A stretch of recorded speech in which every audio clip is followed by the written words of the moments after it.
Welcome back to another episode of your favorite science competition game show, Biology is Life, where two teams will be competing for glory and $100. Today, we are celebrating our 100th episode. If that is not a symbol of the success of this show this year, then we don't know what is. This show is going to put your conservation biology skills to the test, and the two teams will be putting their knowledge to the test as well. In this episode, the two teams will be going to the very place that they will be tested on, Duke Farms Estate. In the next episode of this very special two-part series, they will be putting their knowledge to the test. To the right, we have the Navy team. Hello, I am Gregor Mendel, but you guys can call me Christopher, or Chris for short. I am obsessed with Punnett squares and reading. And my name is Charles Linnaeus. We're a group of note-taking individuals who love the thrill of textbook reading and research. To the left, we have the Denim team. Hi, I'm Charles Darwin. I'm the cooler Charles, BT Dubs. And I'm Morgan, Thomas Morgan. I love flies. We're a group of explorative individuals who love identifying organisms and using compasses as rocks. I love flies. Okay, players, your goal is to get as much information about Duke Farms as possible. Commence your prepping. Based on the wind currents, my calculations have led us to that tree right over there. Oh look, it's a pine tree. That's neat. Oh wow, this is one of those items that we need to know for the final test. It's in the phylum Coniferphyta, which is a tree with pine needles on it, and pine cones and needles on it, commonly shaped like a triangle. Oh, looky here in the guidebook. It says that coniferous trees are commonly found in deciduous forests, such as this one right here. I wonder how it survives in such a cool environment, such as this one in the winter months.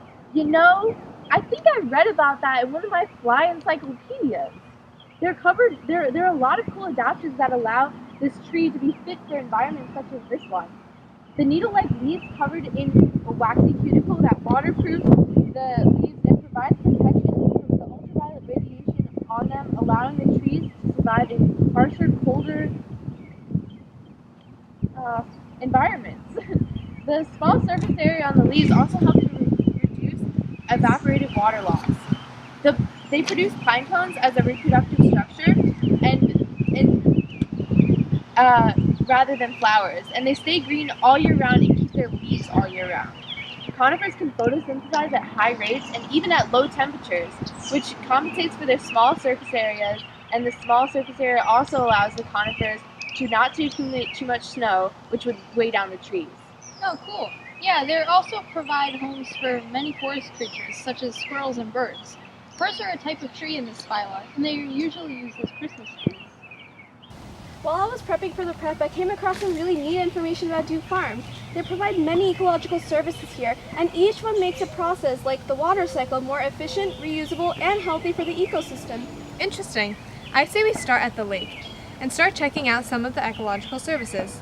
We should keep a detailed note of all the plants and animals that we come across so that we can create a trophic pyramid.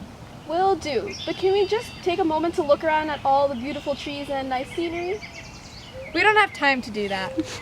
Oh, actually, all this forestry ties into erosion prevention really well, which is one of the areas of discussion that we need to learn about. Duke Farms Estate has converted a lot of their previously mowed lawns into flourishing meadows with many native wildflowers and grasses. Well, what does this have to do with ecosystem services? Well, erosion prevention is a huge natural ecosystem service that specifically falls under the category of regulating service. Erosion has to do with rain runoff flowing over soil surface and washing it away, which can go into waterways leading to eutrophication. Oh right, I remember reading about this. The mechanism is that the great extent of biodiverse trees and plants helps to absorb more water and nutrients, which helps both prevent flooding and erosion. This is because plants and trees have expansive root systems, which help to effectively hold the soil in place and absorb the water through the process of evapotranspiration. Right, and this decrease in erosion can help all the animals, lakes, and surrounding residences. The cost of this ecological service can be found by finding the avoided cost, which is the damage cost that would have occurred if this was not an ecosystem service, as well as the replacement cost and the cost to the animals, which sums up to about $4,500. Oh wow, very interesting. But what do you mean by it can affect waterways? My main food source is pea plants, but I still have a love for aquatic life, like my main man, Frederick Meischer. Well, eutrophication is a great increase in nutrients in waterways, and usually fertilizers have a great amount of nutrients in them. And when they erode into the water, then it can lead to an algal bloom. Oh, I have tons of experience with fertilizers, growing my pea plants and all. Usually fertilizers have a lot of phosphorus, nitrogen, and potassium. Are those the type of nutrients you're talking about? Yeah, and this ties in really nicely to the nitrogen cycle. So continuing my thoughts, when rainwater washes away the nitrogen-containing fertilizers, then they get into the waterways. Duke Farms Estate currently has over 9 lakes, and when the large amounts of nutrients enters the water, it can result in an algal bloom, as I said previously. And this great amount of algae accumulation can block out the sunlight, which leads to less sunlight penetrating the water and the decrease in the ability of aquatic plants to be able to grow. Not to mention that when the algae dies, then oxygen-dependent bacteria decompose the dead biomass and decrease the amount of oxygen in the water. This decrease in dissolved oxygen can greatly kill aquatic life, resulting in a dead zone. Oh, remembering back to some of my prep for prep research that I did before coming here at Duke Farm, is that there are many efforts set up in order to combat this issue, including increasing the quantity of bacteria that process extra nitrogen, which are already occurring. In addition, they have small floating islands with the aid in the absorption of nutrients, and there are many microorganisms that are attached to the floating base and plant roots, and those also help absorb the excess nutrients. There's also a buffer zone where a careful selection of native vegetation is adapted to the lake's dam soil, and this also works well for the buffer zone between the lake and the land. Yeah, that's a great thing to mention about the floating gardens, as you can see. And last week I did a bit of light reading about the nitrogen cycle itself. It is pretty interesting. So first there's nitrogen fixation, where certain organisms, which are mostly bacteria, are able to convert nitrogen into ammonia. The ammonia is then converted into ammonium within the soil, and the nitrogen-fixing bacteria excrete any excess. Much of this nitrogen-fixing bacteria live in plants and form a symbiotic relationship with the plants. The plants give them ammonia in exchange for sugars from photosynthesis. Once fixed nitrogen is absorbed, then it is assimilated into the organism's tissues. Modification is when fungal bacteria decomposers use nitrogen-containing waste and dead bodies as a food source and excrete ammonium. Then there's nitrification, where ammonium is turned into nitrate and nitrite. That's very interesting. Oh wow, it's really hot out. I'm feeling kind of dehydrated. Yeah, some water would be nice. Where can we find some? Well, actually, there's a lot of water here. According to my knowledge, Duke Farms has a lot of services for saving water and reusing water. Oh yeah, you're right. Some of them are natural too, I think, like the wetlands. Yeah, wetlands are great because they're such a productive type of ecosystem, not only regarding water supply and maintenance, but also for wildlife.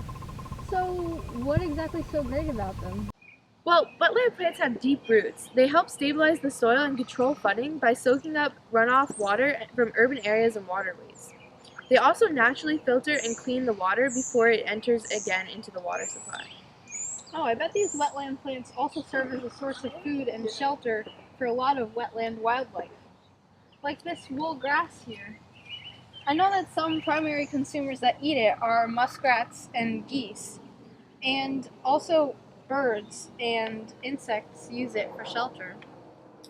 Yeah, that's why there's so much biodiversity here. In fact, I was doing some reading earlier, and Duke Farms has a partnership with the National Resources Conservation Service, and they are working to restore and preserve over 500, that's 100 times 5, acres of wetlands on the Duke Farms property along the Raritan River. Excellent! The amount of information we're gathering here is quickly evolving. Let's keep walking and find some more. As the denim team was walking through the park grounds, they also noticed a rain garden. Hey, what is that over there? Oh, come on, Morgan. You don't know what that is? It's a rain garden. They trap water in low-level areas of the park, where the water can soak naturally into the soil, therefore protecting lakes and streams from pollutants, while providing shelter for birds, pollinators, and insects. Hey, you know, it's impossible to be an expert at everything. I'd like to hear you tell me something about flies and how their red eye trait is passed down. Am I right? Okay, I'm just not gonna comment. Anyway, I also remember reading about the lake water there. What about it? Can we drink it? I'm thirsty. Well, I don't think that's such a great idea. The natural water supply here comes from rainwater and melting snow. I don't see any snow. As I was saying, the rainwater, and if the time of year is right, melting snow, collect and merge to form creeks, streams, and eventually local rivers. Vegetation in the waterways helps to clean the water by removing pollutants and excess nutrients. The network of waterways here also helps to provide water infiltration in the soil, which supports the wildlife living here and their habitats. So this all has to do with the water cycle, right? Yep, water falls from the sky as rain or snow into the ground, which then eventually accumulates into rivers where it's filtered by vegetation and then evaporates back up to the sky. Then what? It repeats! Hello, it's a cycle for a reason. Yeah, a lot of lakes and water drainages are created and modified to play a more beneficial part in the water cycle. Oh, the water cycle. Darwin, what the heck, man? Are you feeling all right? Your mind seems a little foggy. I think I'm feeling dehydrated. Let's go find some water. Are you kidding me? There's water all around us. We were just talking about it. Drinking water. Oh. While identifying those plants, the Navy team also came across a frog. Hey Linnaeus, look over there, I see a frog. Whoa, we have to add that to our trophic level list. Linnaeus! But are you hurt? No, I just found a constructive basin of wetlands system. Oh wow, you scared me. This is one of the ecological services Duke Farms uses. According to my Prep for the Prep research, this system filters about 12,000 gallons of wastewater by using plants and microorganisms within the system while using very little energy. The microorganisms and plants absorb the nutrients from the water, which results in clean water that can safely be reintroduced into the ground. Oh yeah, I remember that. This naturally treated water can be used for non-potable purposes, like seen in the subsurface drip irrigation system. It also requires no added energy or chemical input, unlike the conventional treatment system, which means that this system is eco-friendly. It is also less expensive to maintain because of how simple it is to use. Many animal species use these systems as homes, which I find adorable, like that frog over there. But how much do you think that this system costs? According to my Prep for Prep research, I calculated this system to cost around $12,500. To calculate this value, we took into consideration the value of the production of biomass, improvement of water quality, aesthetics, and the cycling of carbon, nitrogen, and other nutrients. Wow, that's worth a lot. I feel that there is a bigger purpose to the system other than filtering the nutrients from the water. Indeed, there is. It makes the water cycle more efficient, in fact. This wetland system maximizes energy efficiency and maintains water quality, which makes it healthier for each individual within the ecosystem, like that frog over there. Whoa. Dude, what? Dude, what? Dude, for flying out loud, what? I found a scarlet sage. Isn't that an example of a mycotodon, a flowering plant whose seeds typically contain only one embryonic leaf? Yeah, they can grow from the stems and parts of other plants and have petals in multiples of 3. Oh, look over there. It's a giant hibiscus, which is a dicotyledon, which has seeds with 2 embryonic leaves. And it also grows from the radicle of a developing seed. It has flower parts in groups of 4 or 5. Wow, that is so cool. I've heard both of these types of plants are part of the Anthophyla. It's the largest and youngest phylum of plants.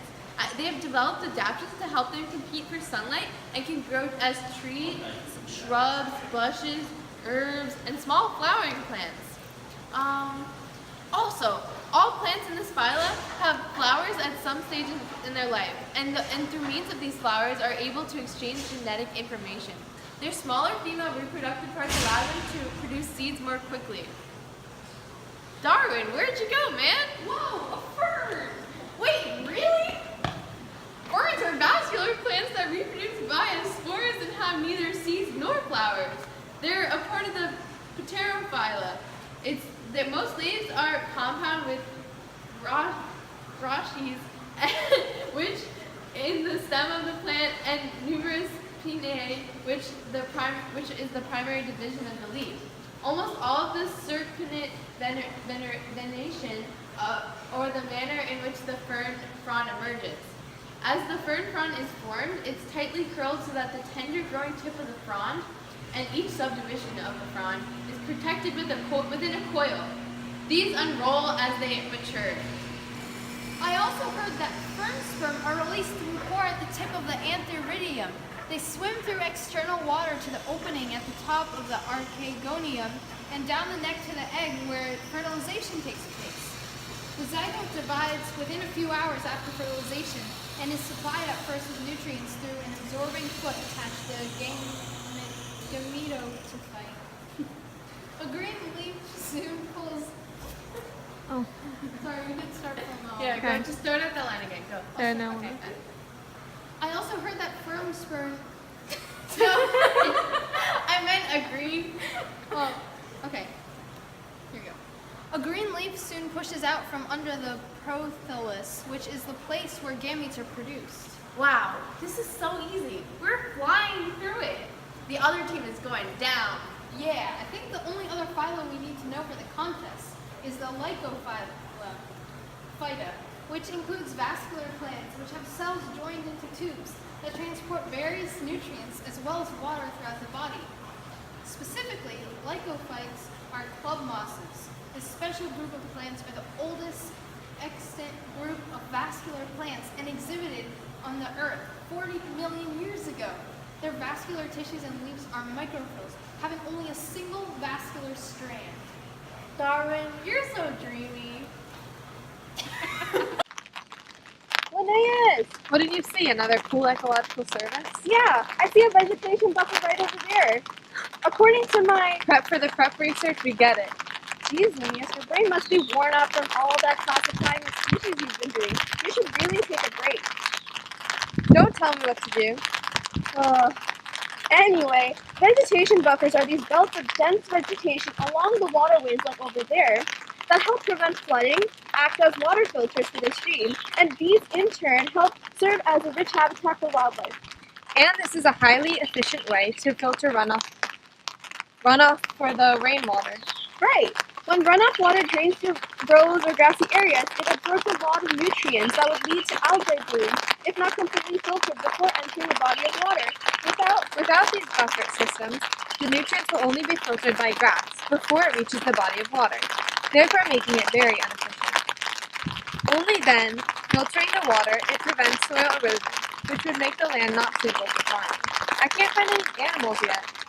Someone's in a bad mood right now. We'll find them soon, Linnaeus, don't worry. Wait, but this is very similar to the constructed wastewater wetland system. You're right, it is very similar to the constructed baseline wetland system. In the end, they both filter nutrients from the nutrient-rich water, but the processes are very different. While the wetland system service uses small plants in a sort of ditch to absorb the nutrients, this vegetation buffer uses plants with big and deep roots to absorb the water and as it curves into the body of water. Oh, I see now. But how much do you think the cost of the service is? I calculated it to be roughly $171,100. Oh, wow. Wait, I think that this helps the water cycle by making it even more efficient, similar to the constructed wasteland waterland system service. That's right. While walking, the denim team also found this irrigation system. You know what would be really cool to visit while we're here? The subsurface drip irrigation system. Have you ever heard of it? SDI, like the thing that Reagan never finished? No, you silly goose. SDI, like the system Duke Farms uses to give crops the right amount of water they need. It uses drip tubes or tapes and adapts to fields of any size. I bet that saves the farm a lot of water. Yeah, it does. It also improves crop yield by limiting surface water evaporation and reducing the incidence of weed and disease. It's crazy how efficient the thing is. It saves lots of energy since its ability to operate at relatively low pressures and deliver small flow rates allows it to use smaller pumps. I read somewhere in the Duke Farms Fly Weekly magazine that it has the potential to be one of the most efficient methods of irrigation today. The only downside is that the initial investment cost is kind of expensive, and the installation requires intensive labor and maintenance. I would say it costs somewhere around $772,200. The initial cost of materials and installation was calculated by taking $1,800 per acre times 400 acres, which was calculated to be $720,000. The average over the lifetime annual maintenance and water costs was calculated to be $380. The average over lifetime annual maintenance and repair cost was calculated to be $170. And the total average annual cost over the lifetime was around $550. So $720,000 plus $550 per year, and that gives you our total. Although this initial cost is a bit pricey, not only do subsurface drip irrigation systems conserve water and energy, but this will end up being cheaper than a conventional sprinkler system. Alright, that's cool and all, but I think I'd rather see the invasive and native plant management services. What do those do? What do you think? Just kidding, I'll tell you. The invasive plant management service removes invasive species to help native plants and animals survive, as the invasive species compete with the native species for resources such as water, nutrients, and space. That can't be that big of an issue. No, it's pretty serious. Invasive plants are the second most common cause of native plant loss, only slightly behind habitat loss due to human development. Actually, in some instances, other species that contribute to the imbalance of native and invasive species also have to be removed. For example, deer would browse on native plants, further allowing for invasive plants to take over the area. Fencing off the 650 core acres of property here has helped to manage population levels of native plants. I did some calculations, and I believe the cost of removing invasive species is about $390,000. By cost, the Denham team actually means value, as in the value the service has to the ecosystem. Removing the invasive plants is vastly beneficial to the ecosystem, as it gives native plants a greater chance of survival. The value also has to do with replacement and reparation costs, as uncontrolled invasive population growth can lead to potentially harmful alterations in the environment, as well as a need to continually replant and assist the native species. Alright, yeah, that does sound pretty important. So what does the native plant planting service do? Well, the native plant planting service reintroduces a variety of native plants that create a biodiverse woodland that is sustainable for wildlife, the environment, and humans. The greater the diversity within an ecosystem, the more number of organisms can fulfill their ecological niche, which eventually helps the ecosystem as a whole by making life processes more efficient within it. Hey, that's kind of like the bacterial treatment service. It's used to increase the amount of already present helpful bacteria that process excess nitrogen. The process deprives the blue-green algae of nutrients and reduces the frequency of the severity of algae blooms. These algae blooms release toxins into water, and when ingested by wildlife animals, it can kill them. Tick! Where? Right there! I don't see it! Why hasn't natural selection gotten rid of them yet? That's because they're able to thrive feeding on a host in this area, which is, in this case, seems to be white-footed mice. Oh wow, so there must be a lot of white-footed mice around. Let's see, we know white-footed mice feed on acorns, so there must have been a lot of acorns this year. And the increase in acorns must be because of the mild winters this area has been recently experiencing. Which would explain why we don't see any snow. It's May! So why has this area been experiencing more mild winters? Global warming. That has been happening because of the great amount of carbon dioxide causing too much heat to be trapped in the atmosphere, right? Exactly. One of the biggest problems with carbon is that its great Exactly. One of the biggest problems with carbon is its great accumulation. How do you say Acclimation? that? Accumulation. Oh, accumulation. Right. Exactly. One of the biggest problems with carbon is its great Accumulation. Okay, I'm gonna wave so that it sees. Accumulation. Okay. Exactly. One of the biggest problems with carbon is its great accumulation in the atmosphere. Carbon is the most important element in living organisms and makes up about 20% of total body weight. It's taken up by plants that produce glucose, which plants use for their daily functions. It's part of the carbon cycle. Plants and phytoplankton remove the large quantities of CO2 through photosynthesis. Oh, that's good. According to this guide, Duke Farms has been taking up organic farming practices that work towards lowering the carbon footprint of the area and help to sequester the carbon in the soils, as well as decreasing the carbon emissions from transporting food over long distances. Oh yeah, burning things like fossil fuels and wood definitely contributes to the supply of CO2 in our atmosphere. Wow, everything is so interconnected. More carbon dioxide means warmer winters, which means more acorns, which means more white-footed mice, which means more ticks.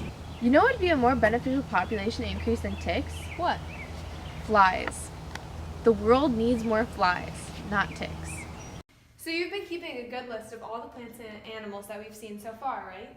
Yes. Do you want to make a trophic pyramid out of it? Yeah, that would be so much fun. Only 10% of the energy continues down the trophic levels. So the primary consumers or the second level of the trophic pyramid get only 10% of the energy from the first level, or the primary producers. So after reviewing the field guide information combined with our observation, we have a detailed trophic pyramid. The first level is primary producers, then comes the primary consumers, then secondary consumers, then tertiary consumers, and then quaternary consumers. Yeah, and the preservation of these animals, as we talked about before, have a huge significance in the ecosystem.